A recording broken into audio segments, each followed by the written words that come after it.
Welcome to episode 10 of the Dawn of Rebellion podcast. Thank you for joining us this festive time of year, whatever you happen to be celebrating. We're glad you get to spend an hour or so with us. On tonight's episode, we carry on with our interview with Myles from Lil Legend Studios. We take a further look into the merits of Blackstone Fortress and have a review of the latest sourcebook for the Middle-earth strategy battle game, Armies of the Hobbit. We're going to start by picking up where we left off with our interview with Myles from Lil Legend Studios. We hope you enjoy the show.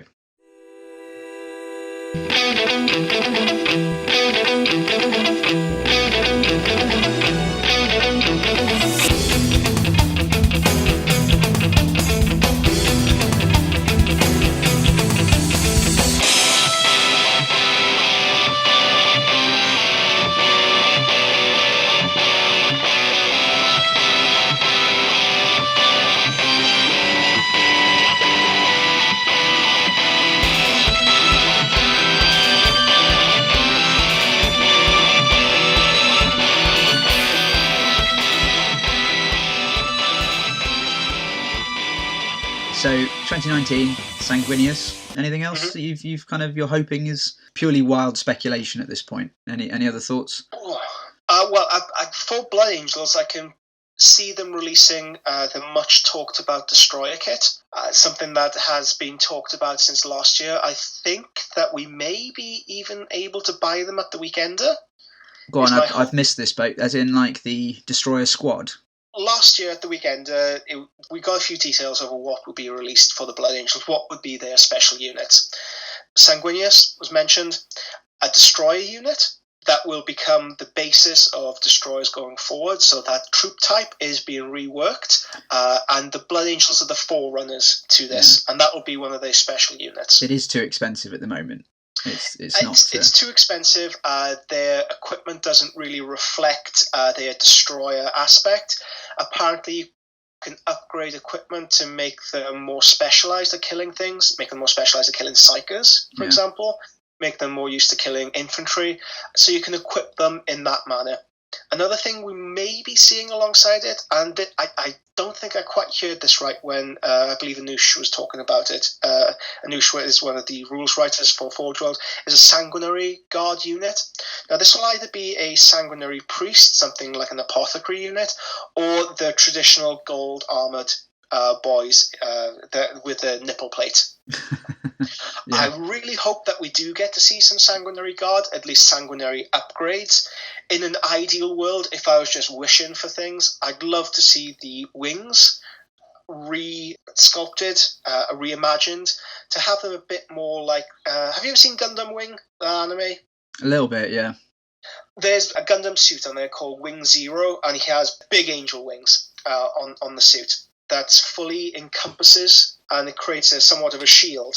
I'd love to see a correlation with this in the Sanguinary Guard, something that's practical, something that aids them as they deep strike onto the battlefield, and something that encloses them fully to take any potential incoming damage to them. And it would be nice to get a Terminator Squad equivalent, something with a 2-up Artificer Armor save, maybe an Invulnerable, maybe with something like an AP3, AP2 on the charge weapon, because when we do hit, we do need to hit hard. We more often than not take a turn of punishment of shooting, and in this game that could be crippling. We will be getting a couple of characters. At the time when they were talking about it, they did mention that Raldoron, the first captain, is pretty much a nailed on character we will be seeing for a sculpt as well. That would be really interesting to see, because unlike the traditional Blood Angel heraldry and the Blood Angel look, in the books he's described as being looking like a line Astarte. He's more old school, isn't he? He's not quite so like flourishy. Like Mark 4 armor. And would you necessarily want to have maybe a 35, 40 pound miniature that looks overly plain for a Blood Angel player? That's the dichotomy for me when it comes to that character. He's our first captain, but he looks like everybody else. I guess that. They'll just chuck a load of stuff on his base. They'll be like Sigismund. Just like, we're going to charge you 40 quid because he's standing on half a tank. That's how we're going to justify that. Yeah, exactly. And that does tend to be the standard pricing for Space Marine characters, 35 to 40 pounds. And I'm not sure whether I'd be entirely thrilled by buying something that looks very, something that I feel like I can knock up myself. So it will be interesting to see what they do with that character. And then the other character they were discussing was Azcalon, the first of the Sanguinary Guard, which I think would be a phenomenal opportunity. Yeah, there's a lot of scope for that. Yeah, exactly. Yeah. Or Amit, which is which is a bit of a fan favourite. So I mean, personally, again, wishing for things, I would have liked for them to concentrate on Amit and Azcalon. You have the more barbaric nature, the fan favourite in Amit, and then you have the splendour of Azcalon. So it fits two aesthetic principles right there. But I'm sure whatever they sculpt will be breathtaking. And I hope if we aren't able to buy them at the weekend, we'll at least be able to see previews of them. Do you take much to the sort of incredibly salty rumours flying around that Sanguinius might make a return in 40k? I every now and again somebody will tag me in one of those posts. Personally, the reason why I started Blood Angels, it came down to 3 legions. Wordbearers, because the lore was amazing. I'd read First Heretic. The Betrayer hadn't quite come out at the time, but First Heretic was such an amazing book. It gave you insight into the character, superb, into the philosophy. It's something you can really sink your teeth into, that you could develop your own force around. White Scars, because they create something that you can't see in the 40k universe. The silhouette of a jet bike army is so enthralling, but I didn't like the scimitar type jet bike. It does look a tad suspicious, doesn't it? Yeah, for that very reason, yeah. And it's quite hard not as suspicious as the Custodes ones, but it is still pretty suspicious. Yeah, exactly. So I'm converting up a Praetor at the moment with the release of the slightly more Bullock-looking pattern Custodes jet bike. I think it fits the Space Marines more. It's slightly smaller, more compact, plastic, which is always a bonus. It requires a bit more finesse, but them's the breaks. And I finally settled on Blood Angels because of the old Angels of Death codex. The story of Sanguinius, it's so compelling. Learn about his history on Baal, how he grew up, his outlook, his philosophy on life, how he believes everything can be changed for the better, how you take these rad-soaked dregs of humanity, practically, in some cases, I doubt they're baseline humanity, they've been mutated and blown to bits by these chemical winds, and you transform them into these demigods, into these, for all intents and purposes, angels, beings that are emptied of all humanity and sent to war on the command of a higher power. I thought that was, how amazing does that goddamn sound? And the Horus Heresy, of course. When I think of the Horus Heresy, there are a few stories that come to mind immediately. Talon, Prospero. I know it's slightly before the Heresy, but it tends to be lumped in alongside it, and it's in the Heresy book series, so why not? Let's be forgiven for that sin. And of course, Sanguinius. Sanguinius' death at the hands of Horus, how his sacrifice, in some readings, led to a chink in the armour. You could read that as being literal or metaphorical, yeah. Exactly, you could read that as imperial propaganda, that this loss was so debilitating for the Blood Angels that they had to come up with a mythology, that they had to give like a sacrifice overtone to it. Personally, I've always read it as propaganda, that Sanguinius was simply overmatched by Horus at the time and killed. It would have been interesting if he hadn't been absolutely knackered, having defended the gate for however long it was, and then, if they were both fresh, what would have happened? But this is what I've always connected with the universe. This isn't Dragon Ball Z. This isn't two fighters getting charged up with Zenzu beans and smashing into one another. War is very... the more I learn about it, the more historical reading I look into it. War is isn't fought very often on equal terms. One commander will seek an advantage and exploit that advantage. You don't meet on a field well rested. No, you try and disadvantage your opponent. You try and make sure that they haven't eaten, they haven't slept, that they're ragged, that their morale is low. And this is the same instance with Sanguinius. You aren't able to fight on an equal footing because of the nature of the siege. Because Sanguinius had to hold the gate. Even if he was charged up to the max, who knows if it would have been a more fairer fight. We simply don't know. We don't need to know in this universe, in this story. Yeah. What else will we argue about if everything is answered? Where goeth the discussion? Exactly, yeah, and it's not particularly an interesting discussion I mean, okay, if they were both charged up, what would have happened then? Who cares? It didn't happen that way. Perhaps Sanguinius would have won, perhaps he wouldn't have. In the context of this story, it's far more compelling that he was used up, he was practically dead when he fought Horus, and it's a tragic story.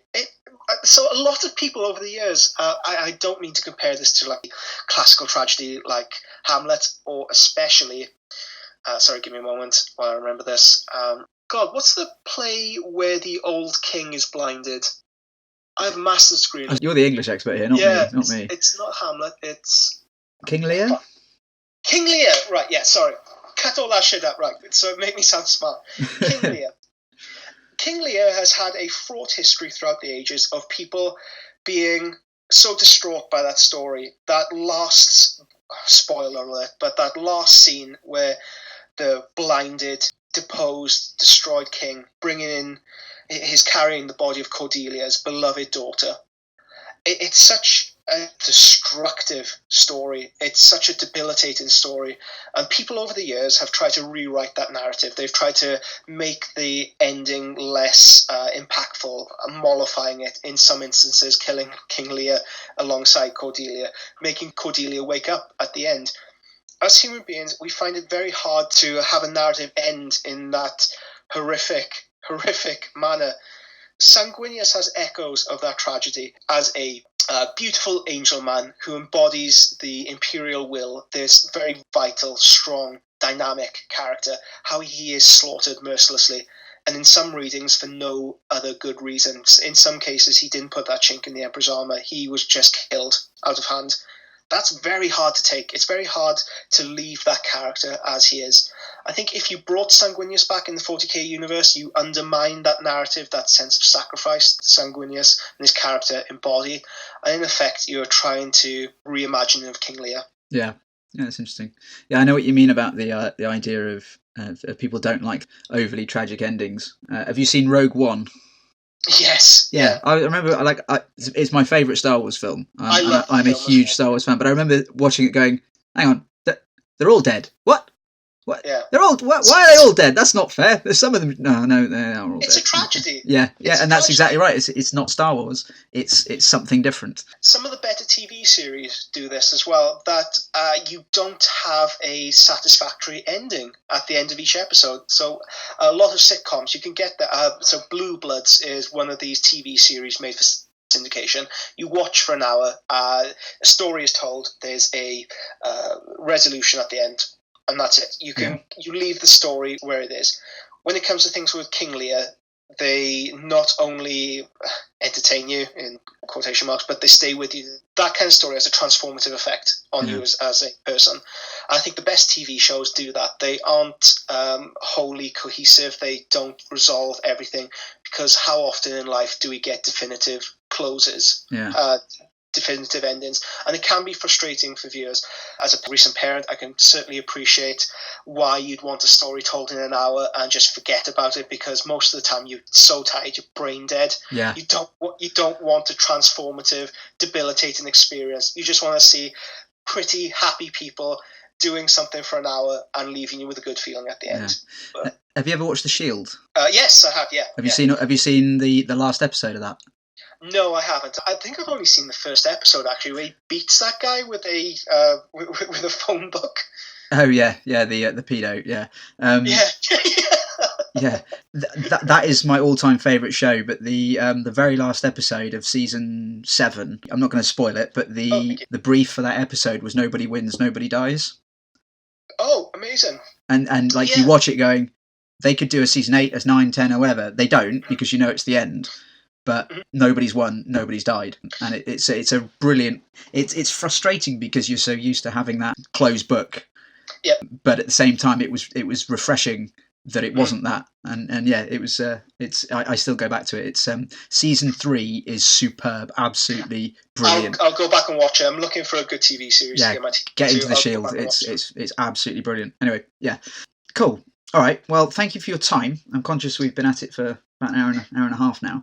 Oh my God, yeah, that flew by. Well, thank you so much for having me on, and I hope your listeners have enjoyed me ranting on about Maybe not so much by the philosophy of painting, but the philosophy of literature and how it applies to Sanguinius' story. Excellent, yeah. So I'd like to finish, if possible, doing some quick-fire questions.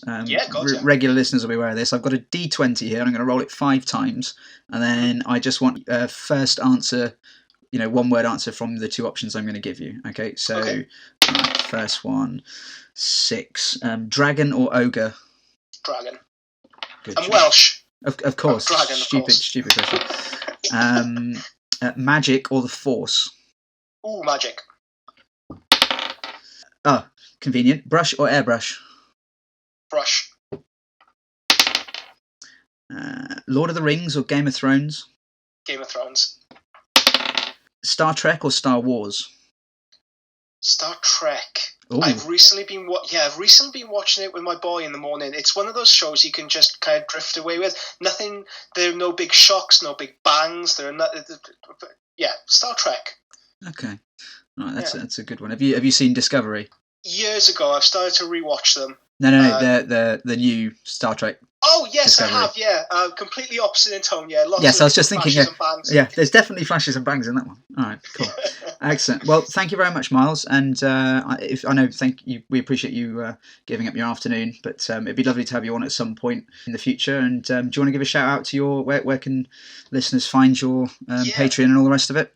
Thank you. So I post up nearly every day on Lil Legend Studio. You can find me on Facebook, on Instagram, on Twitter. If you did want to improve your painting skills, new year, new you, look at Lil Legend Studio Patreon. There is a growing library of 4K video tutorials broken into easily digestible, manageable chunks, explaining techniques thoroughly to relate to any skill level. There are airbrush tutorials, brush tutorials, there are PDF tutorials to go alongside it, as well as monthly seminars that you can watch completely for free when they go live. If you want to view them back, that's on the $10 pledge. 3 levels of pledge. You can either go for the $7, $10, or the $15. If you sign up for the first time, I would suggest the $15 because it gives you access to absolutely everything, apart from the one-to-one tutorship. In the new year, in January, more places will open. So if you really did want to push your miniature painting up to that next level, develop a new technique you've maybe been afraid to challenge or something that you feel hesitant. If you have that miniature in your collection that we all have that you just can't think of touching, that you may feel like you'll do a terrible job on, I guarantee you won't. Get in contact with me, look out for the spaces, and we'll paint it together alongside one another. Awesome. Well, all right. Thanks, Myles. Yeah. Cool. Goodbye, everyone. That was our interview with Myles from Lil Legend Studios. Please do check out Myles' Patreon campaign. Search for Lil Legend Studios. He does some great PDFs and some amazing tutorial videos. His online seminars are usually free if you get the chance to check one out, see what you get yourself in for, but absolutely worth it, and I highly recommend his work.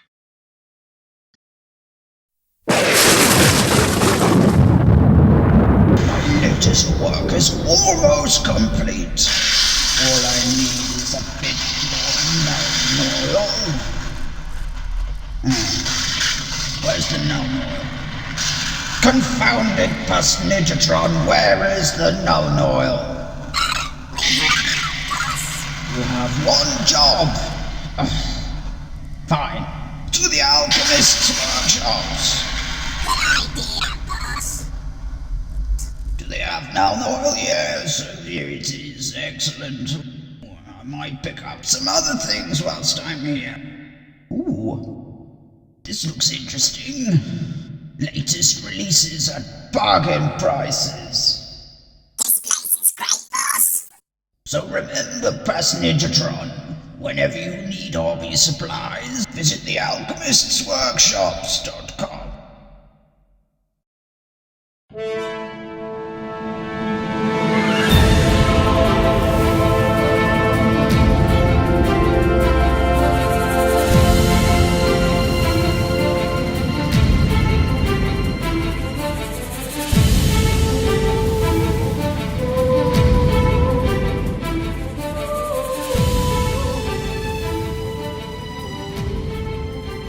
So back in early December, we did our third round of Blackstone Fortress, where we managed to get a group of, I think it was 6 of us in the end, and we had amassed enough kit and enough clues to give one of the strongholds a go.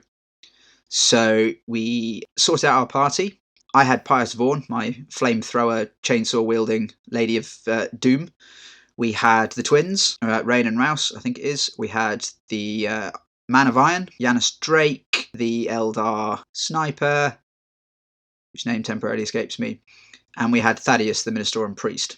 So we had a good range of stuff going on, and a good mix of players. There are 4 strongholds that you can attack, but they are chosen from a very mini deck of cards, and we drew Descent, which is a cool mission where you have an initial floor that has 3 potential exits, and you have to investigate each one, and one of them has a hidden marker on it. And if you draw the marker number 3, that represents the stairs down, hence Descent, into the lower level where the containment vault is, and you have to then raid that and get back onto the central elevator platform in the upper deck. So we all started out in the middle of this map, but in order to get to that, we had to wade our way through a number of encounters. Because we had a slightly reduced time, we cut it down from the usual 6 encounters that you have to get through to 4.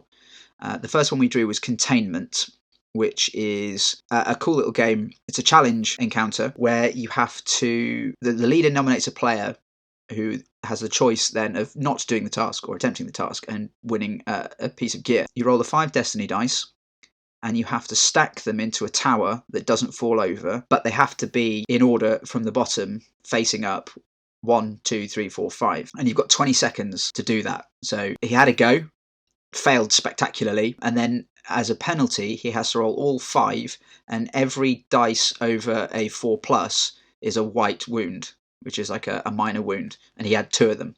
So straight away, he was down to half his dice and would need to take some recovery actions to get back up to full speed. The next encounter was another challenge, and this time it was Chasm, which basically involved taking an agility check or falling and hurting yourself. All of us passed, with the exception of the twins, who failed, and as a result, they either could take a grievous wound, which is a wound that can't really be recovered in the middle of a game session, or lose an item of Archaeotech, and they had quite a lot of stuff, so they just chucked one of those away. The third encounter was a standard combat engagement that had 8 Traitor Guard, 3 Negavolt cultists in one group, and then a single Negavolt cultist in another, and it was a sort of triangular map. The initial plan was just to down one side, ignoring the big blob of guardsmen, and call up an elevator and get off as quickly as possible.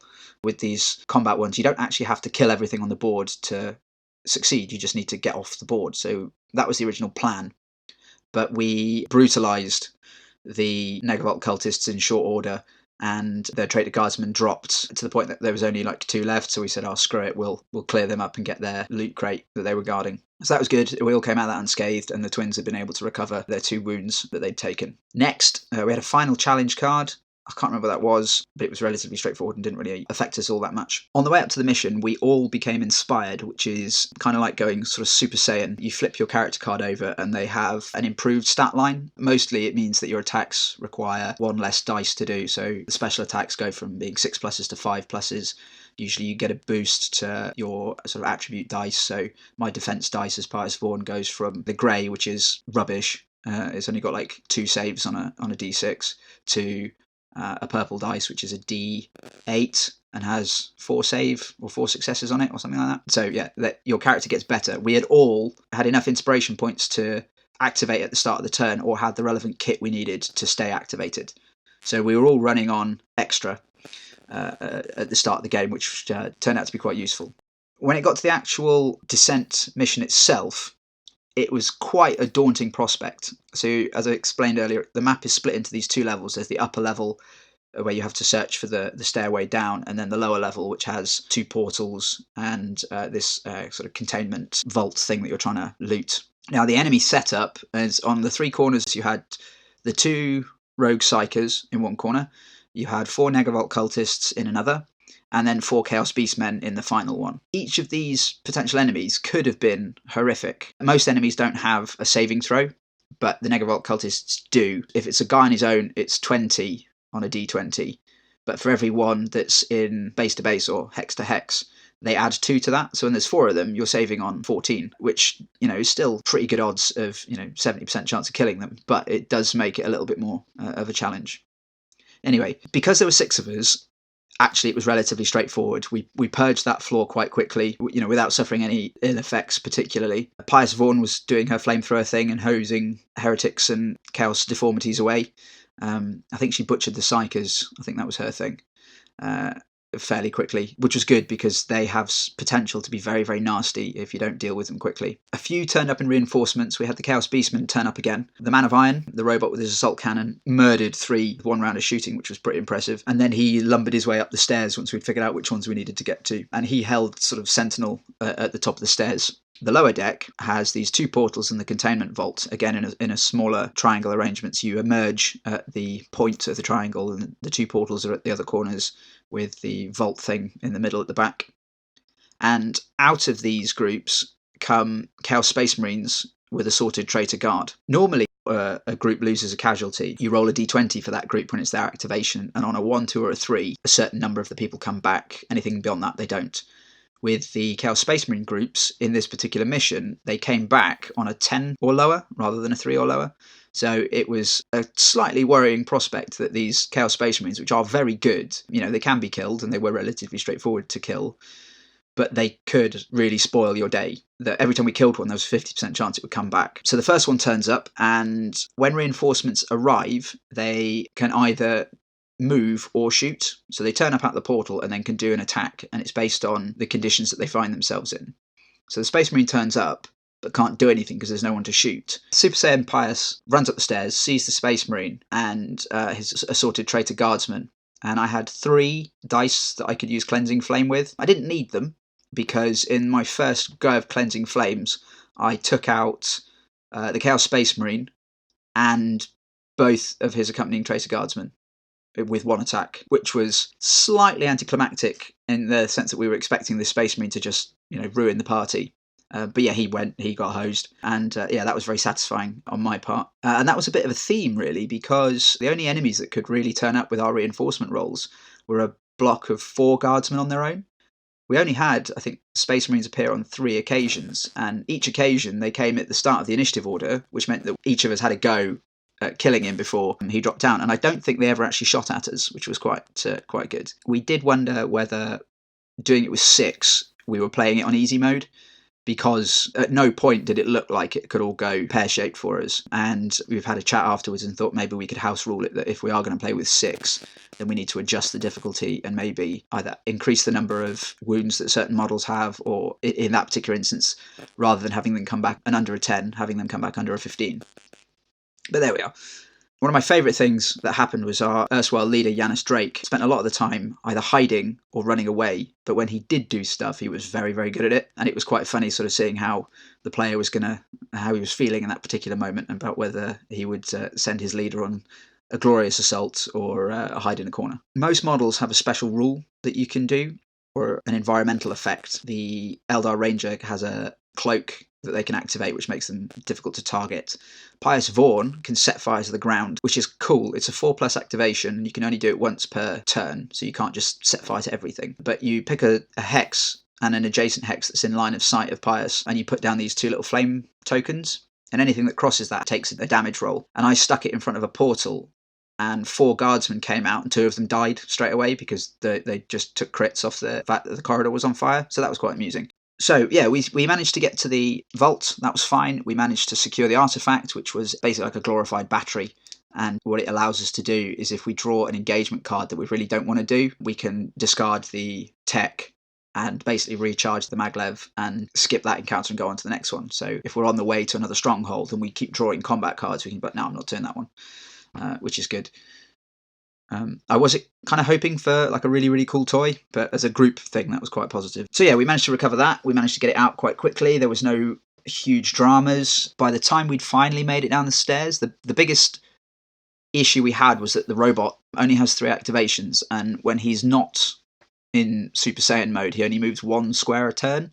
You can spend extra or higher dice to move a little bit further, but he's still quite slow, so we were worried that we might have to leave him behind, but he managed to sort of lumber along. We discovered the Overwatch rule wasn't quite how we were playing it. Basically how Overwatch works is at the end of your turn, if you have any unspent dice left, you reduce their value by 1 and can then use them at any point when an enemy crosses your line of sight. So if you've got a 4+ attack and you've got a 4 and a 5 left, well, the 4 and a 5 become a 3 and a 4. You can't use the 3 because you need 4+ to do the attack, but you've still got this 4 to do. And then if somebody runs in front of you, you can fire away. Now, our initial reading of it was you could only do this once, but actually it turns out you could do that with all of your attacks if you wanted to, which was quite useful because the first guys who got back to the maglev just went on Overwatch for the 2 or 3 turns it took for the rest of us to get back, and were able to just absolutely nail all of the reinforcements that started to come round on the upper levels. So the Beastmen and the Psykers and the Negavolt cultists started to come back in waves, and they were able to fend them off and hose them away. The whole stronghold engagement probably took about 90 minutes, and getting to it probably took another 45 to an hour. So it was a good session of an evening, and we all felt, fairly positive about the whole experience. All that game did for me was reaffirm what I already knew, was that Blackstone Fortress is a wicked game. My comments with regards to the dice were alleviated slightly because I have spent the last 2 weeks making dice trays for the players as a kind of Christmas thank you. I saw a post somewhere on the internet sphere about no unnecessary presents. So rather than doing a Secret Santa of, here's £3, go and buy them some tat, I recently bought a table saw to do some bits and pieces around the house. I thought, sod it, I will make them some dice trays, because that way when we throw the dice, they don't disappear.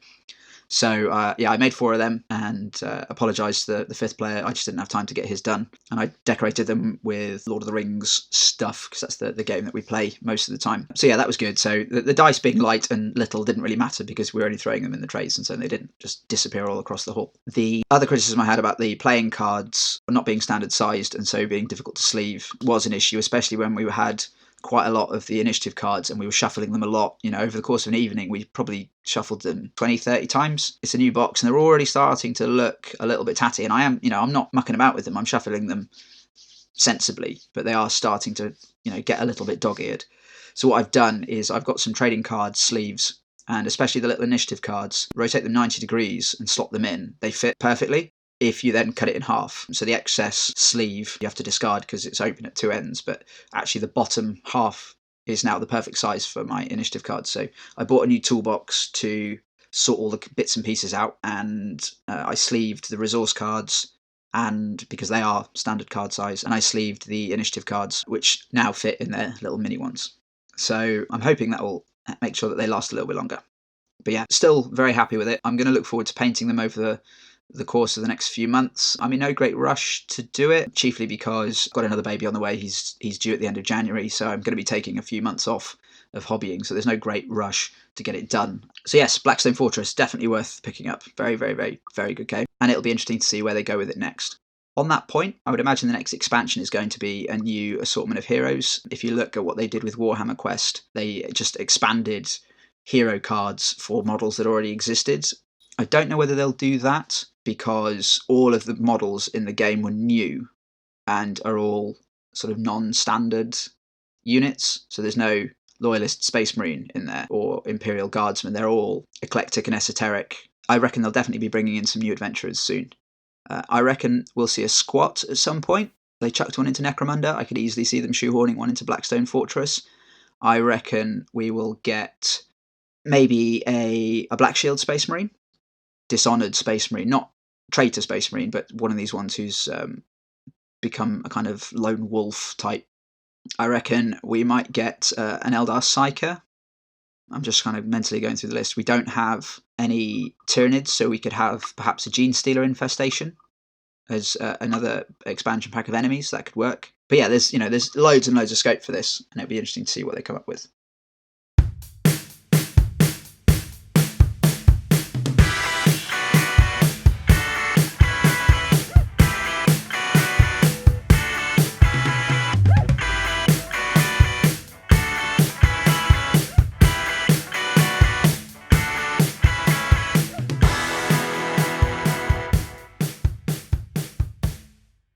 I recently took delivery of the Titanicus Titan battle group, which includes a Warlord Titan with the standard arrangement of weapons, a Reaver, and 2 Warhound Scout Titans.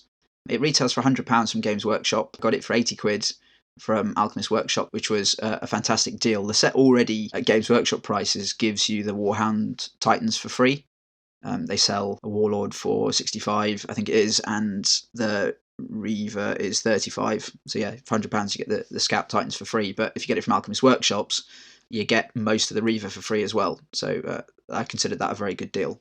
At time of recording, they are currently still in the box, largely because I haven't had time to put them together. I have taken them out of the box to have a look at, and the sprues are ridiculous. They look absolutely amazing and actually quite daunting. I consider myself a reasonably proficient hobbyist, but I did take a bit of a double take looking at these. Not at how I can build them, I'm sure that's going to be absolutely fine, but more about how I can go about painting them in such a way that you can do all the proper artwork on the panels, so the sort of shin guards and kneecaps and heads and shoulders and that kind of stuff.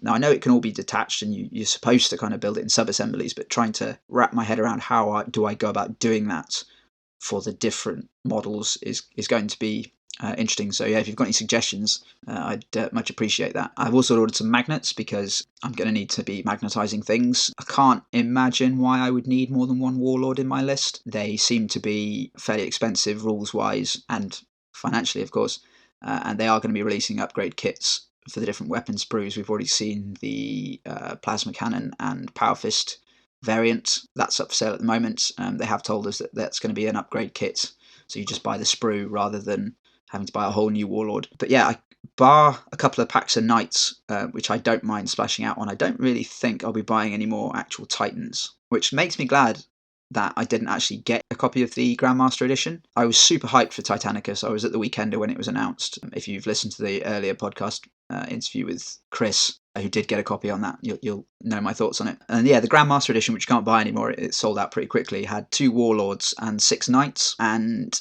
because it was a symmetrical fight between the two forces, it sounds like most people found it a bit tiresome. It's just, let's just, there's not a lot of tactics involved when you've got exactly the same stuff. Now they've got these battle groups, which is, all you need in one box for a side as opposed to a 2-player experience. I think there's a few people who are feeling a bit put out that they'd spent all this money on the Grandmaster Edition, are probably never going to have 2 Warlords in their army, and probably not going to have 6 Knights either, but would quite fancy the Reaver and some Warhound Titans. So yeah, I'm not sure whether Games Workshop, well, commercially they knocked it out of the park because Titanicus sold out in a couple of hours, and people are now going to be picking up these boxes in droves as well. So yeah, had they just included that detachment in the Grandmaster Edition and maybe thrown in another Reaver, so you could have 2 Reavers versus a Warlord and the Scouts, and then a pack of Knights each, that might have been a better way of doing it, but by the by. I hope to get these built in early January. I've got 2 weeks off over Christmas, so once we get back from our Christmas excursions, I'll hopefully find a bit of time to sit down and get those done. I'll pick up the rules set soon. I did ask Santa for them, we'll see what happens there. And then once that's all sorted, I will get some playtesting done with some of the guys at the club who've been eyeing the box themselves, so gentle encouragement, we might get somebody else to pick up a set as well. Yeah, I'm glad I picked it up. I sold my Lothlorien elves for that. I was sad to see them go. They've served me well for a good few years, but as I said in the Middle-earth episode, they're the same as Mirkwood, and the Mirkwood models are nicer.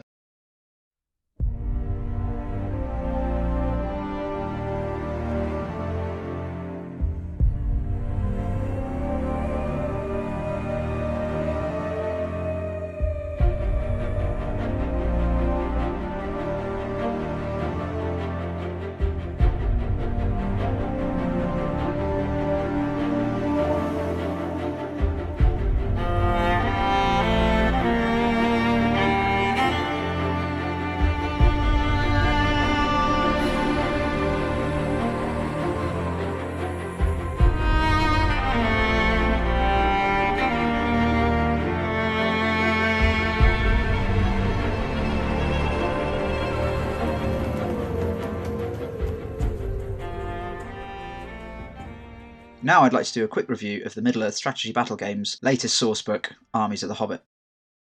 This 160-page volume is available as both a hardback book and an EPUB in the same format style as the main rulebook and the Armies of the Lord of the Rings. With its release, we have a rule set for every available model from the Middle-earth strategy battle game range, with the exception of the 3 new models released from Forge World. Those do have downloadable PDF rules, but will also be included in the first expansion book, which I think is called The Siege of Gondor, but anyway, it's coming out soon. The book itself contains each of the 13 good and 7 evil armies of The Hobbit. There is also a collection of scenarios taken from the original source books, which allow you to recreate scenes from the movies, including Roasted Mutton, with Thorin's company and the 3 trolls, the Fall of the Necromancer, and of course the Battle of the 5 Armies. As a final section, there is the same Allies matrix taken from the Lord of the Rings army book. There haven't been a huge number of changes to the rules lists that were put out as free PDF when the new edition drops in September, but I have spotted a few. Grimhammers, which are one of the 2 warrior choices in the armies of Thror, and make good proxies for Iron Hills warriors with mattocks, were always a bit weak in the previous edition. They had a 2-handed weapon, so were always at a disadvantage in combat, and only had a defence of 6, which by most army standards is admittedly pretty good, but by the standard of dwarves just wasn't. They were also 11 points, which is pricey for an underwhelming mainline infantry unit. Thankfully, they've had a significant overhaul in this book, increasing to defence 7 and adjusting their pick hammer to a hand-and-a-half weapon. This allows them to use it as either a 2-handed or a single-handed weapon as the situation requires. They've also stayed at 11 points, which is nice. Sticking with the armies of Thror, King Thror himself has gained some special rules, one of which allows him to upgrade any Grimhammers in his personal warband to Guardians of the King. It costs a point per model, but increases their strength from 3 to 4, which is a massive improvement, and worth you filling up the 18 warrior slots he can take as a hero of legend with these close combat monsters. His other addition is the Arkenstone, which allows him to pass fate rolls on a 3+, rather than a 4+, and if you pass on a 4+, you don't lose the fate point at all, which is good, because he's only got 1. Thranduil, King of Mirkwood, has had some tweaks, and also gains a nice new bit of war gear. His base build has been stripped of the second Elven sword, in exchange for a point reduction. This way you can take him as the Desolation of Smaug model, where he's only armed with the 1. You can then tool him up with heavy armour, a second blade, bow, an elk or a horse, and the shiny new Circlet of Kings, a magical crown that allows him to autocast Aura of Dismay and Nature's Wrath once per game. It is a 25-point upgrade, and I feel like it's only going to be really useful in big games, where you're more likely to come across something a bit more brutal. Fully tooled up, Thranduil comes in at 190 points, which makes him the most expensive good hero in the book, tied with an equally tooled up Elrond. In the original Hobbit's book, Knights of Rivendell and a new Elrond made an appearance. But that was pretty much the extent of the Rivendell list. It's nice to see that it's been fully transposed from the Lord of the Rings armies book into the Hobbit one. The full list is present, including Gil-galad, which does seem like an odd choice, as he was long dead before the events of The Hobbit took place. As far as I can tell, not much has changed in the Mirkwood list, which is a shame, because it's my principal list, and I do think that the Mirkwood Rangers are overpriced at 14 points. Yes, they have some special rules, and not counting towards bow limits is nice, but when shooting is largely ineffective, you're usually wounding things on a 5+ if you're lucky, it's not a big deal. Knife fighters, as a special rule, is very good, but the moment you lose a fight, you're done. Mirkwood Rangers have a defence of 3. Most enemies are wounding you therefore on a 4 or better. When you compare them to other infantry and even other elves, they're really not worth it. Apart from the fact that they look really cool. I have 20 in my 1000-point Mirkwood Armies list. I have to confess, I've never had a Hobbit evil army, I'm not sure where the changes lie. However, what I can confidently say is that the evil heroes are certainly dialed up to 11. Azog the Defiler is an absolute monster, even before he is given the range of upgrades he has available. The Pale Orc can have heavy armour, a stone flail, which causes D3 wounds, and the White Warg, a 50-point mount that comes with 3 of its own might points. He also has an insane special rule, which means he only ever needs a 3+ to wound enemy heroes. If you let him get near you, he is going to wreck your day. Bolg, Azog's son or spawn or whatever the weird relationship thing is also an absolute monster who is more than capable of smashing open enemy heroes. At 165 points, he costs the same as his dad, uncle, brother, father thing, which means he's not cheap, but if you want a solid second in command, this guy is your orc. The Nazgul make an appearance in the Dol Guldur list and have a new iteration from their Lord of the Rings versions. At this point in the story, they have yet to fully power up, and so aren't quite as good as the Nazgul that you see in the Mordor list, but they're not far off. They do have some great new models, courtesy of Forge World, although if you want all 9 of them, you're looking at 96 quid, which might sound like a lot, largely because it is, but that will form the bulk of a tournament list, so you won't need to buy much else to pad it out. The last thing worth mentioning is, of course, the big beast himself, Smaug the Magnificent. Coming in at 700 points and £295, he is quite simply ridiculous. I'm pretty sure that you can't kill him. He's got defense of 9 and 20 wounds. To put that into perspective, if the only thing that's wounding him on a 4+ is something that is strength 9, and there are very, very few strength 9 weapons in the game, Everything else is going to be winning him on 5s and 6s, or far more likely 6s followed by another 4, a 5 or a 6. He does have a weakness though, so it's not all doom and gloom. He has a rule called missing scale, which means that if you hit him with a shooting attack, having rolled a 6 to hit, and you can then cause a wound, which is a wound roll of a 6 followed by an additional 6, then he takes a number of wounds equal to the strength of the bow. So if you can roll 3 6s on the bounce, you can take 2 wounds off him with a regular bow shot, or 3 wounds with an elf bow. Essentially, it ain't going to happen. This is only really meaningful if you're shooting with a windlass or the Iron Hills Siege Ballista, because they have a much higher level of strength. It's a nice touch, but in game terms, it means you're not going to be trioing wounds off of this guy. I forgot to mention he also has a Strength 9 flame attack that he can do for free every turn. It has an 18-inch range and hits everyone within 3 inches of the target. That is assuming he can make his 2+ hit roll. I feel like where the Lord of the Rings lists are thematic, they reflect the sort of character of the armies that are shown and the kind of the tone of those films. And in fact, the books. The Hobbit films are a lot more energetic, I think, whereas the Lord of the Rings films are a bit more somber and gritty. And I think the lists reflect that. I can't really put into words why I think that. I just do. I think there are some more exciting options in this Hobbit Armies book, especially as an evil player, or if you have a thing for angry dwarves. If you don't have a Hobbit army already, then you don't need this book. If Rohan floats your boat, or you're a graduate of the Barad-dûr University, there's not much in here for you. If, however, you are thinking of starting a new army, then I would advise you to consider something from the Hobbit Armies book. They offer a different feel to other lists and let you bring in some memorable characters into your games. I've written a couple of lists for you to give you a sense of what a Hobbit army can look like. So this one here is my armies of Mirkwood that I've drawn up to 1,000 points. It's got 4 warbands in it. The first is Thranduil, who has an elk, 2 elven swords, heavy armour, circlet of kings, elven cloak and a bow.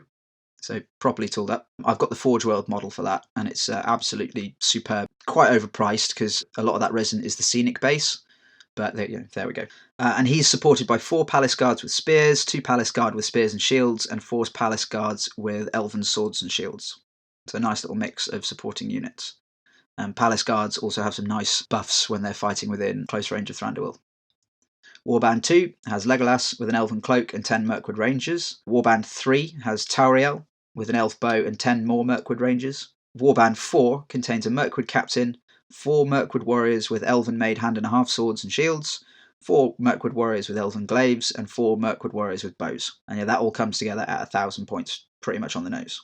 Second list is an Armies of Thrall list. This is set pre the events of The Hobbit, and there's pretty much no one that they can ally with. I think they can ally with Iron Hills, but yeah, by and large, if you're taking this army, you're taking it in isolation. But that's not a bad thing because the army is pretty boss. This has 5 warbands. The first warband has Thror with 10 Guardians of the King, a war horn and a banner, supported by 6 warriors of Erebor with spears. Warband 2 has Thrain, 9 Grim Hammers and 4 warriors of Erebor with spears. Warband 3 has Young Dwalin, 5 Grim Hammers. Warband 4 has Young Balin with 6 warriors of Erebor with shields and axes and 2 warriors of Erebor with spears. And lastly, Warband 5 has a Captain of Erebor with a shield and 7 warriors of Erebor with shields and axes. And I think that comes in at 999 points.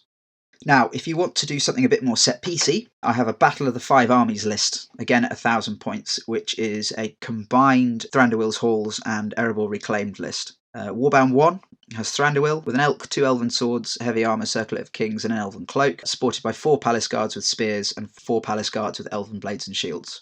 Warband 2 has a Mirkwood captain, 4 Mirkwood warriors with elven made hand and a half sword and shield, and 4 Mirkwood warriors with elven glaives. Warband 3 has Legolas with an elven cloak and 3 Mirkwood rangers. Warband 4 has Dwalin, champion of Erebor, supported by 5 Iron Hills dwarves with mattocks.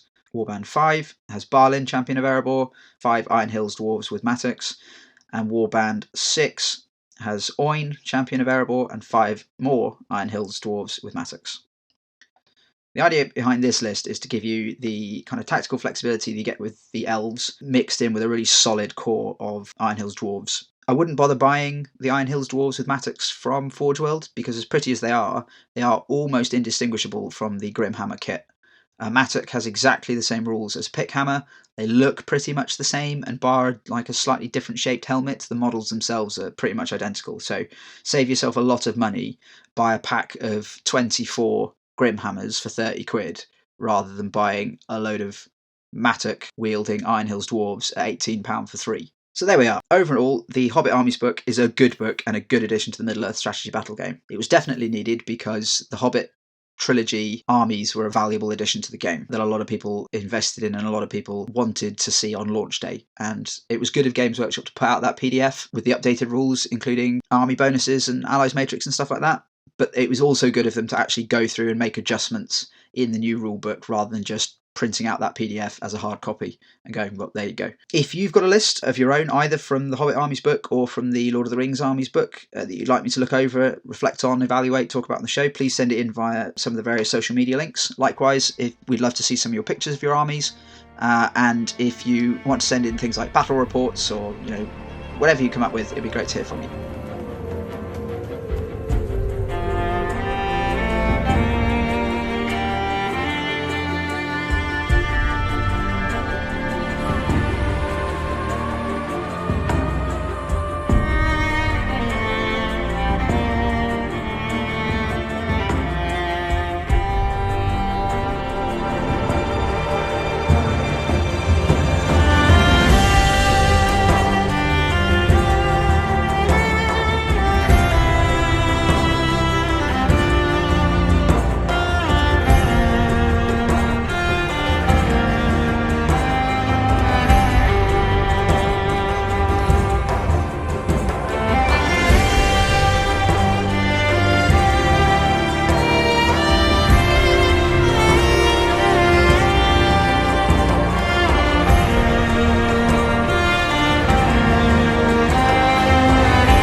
Thank you for listening to the Dawn of Rebellion podcast. That was episode 10. We hope you enjoyed it.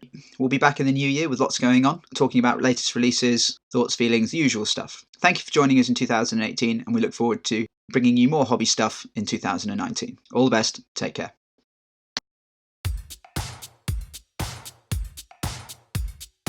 If you want to be part of the Dawn of Rebellion podcast community, you can find us on Facebook and on Twitter. Just search for @DawnOfRebellion. We also have a Patreon campaign if you want to help subsidise the running of the podcast. And if you really want to get some stash for that special person in your life, we have some cool things available for sale via Redbubble.